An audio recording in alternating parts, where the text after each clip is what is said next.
રાજ્ય સરકાર દ્વારા જાહેર કરાયેલ ઉનાળુ વેકેશન પૂર્ણ થતા આજથી જ નવા શૈક્ષણિક વર્ષની શરૂઆત થઈ। ભરૂચ જિલ્લામાં પણ સરકારી અને ખાનગી શાળાઓમાં વિદ્યાર્થીઓના આગમન સાથે શાળા પરિસરો ફરી એકવાર બાળકોની કિલકારીઓથી ગુંજી ઉઠ્યા। રાજ્ય સરકાર દ્વારા જાહેર કરાયેલ ઉનાળુ વેકેશન પૂર્ણ થતા આજથી શૈક્ષણિક વર્ષની શરૂઆત થઈ છે। શાળાના પ્રથમ દિવસે વિદ્યાર્થીઓમાં અનેરો ઉત્સાહ જોવા મળ્યો। ખાસ કરીને નવા પ્રવેશ મેળવનાર નાના ભૂલકાઓનું શાળા પરિવારે કુમકુમ તિલક કરીને ચોકલેટ આપી ઉષ્માભર્યું સ્વાગત કર્યું। પ્રથમ વખત શાળામાં આવેલા શિશુ વર્ગના કેટલાક બાળકો માતા પિતાથી દૂર થતાં રડી પડ્યા, જેના કારણે શાળા પટાંગણમાં રડારોના દ્રશ્યો પણ જોવા મળ્યા।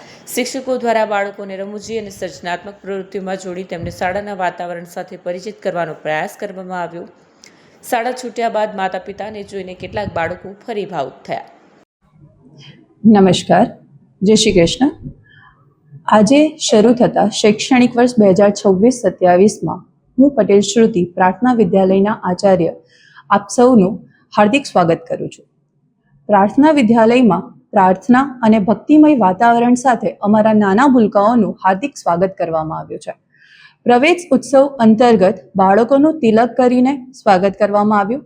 આનંદ અને ઉત્સાહ વધારવા માટે બાળકો માટે toy train, selfie zone, smiley stick, chocolate stick જેવી વિવિધ મનોરંજન પ્રવૃત્તિઓનું આયોજન કરીને બાળકોનું વેલકમ કરવામાં આવ્યું। આ સાથે સાથે આજના દિવસે બાળકોને બાળ વાર્તા, અભિનય ગીત, આર્ટ અને ક્રાફ્ટ સાથે આજનો બાળકનો પ્રથમ દિવસ યાદગાર બનાવવામાં આવશે।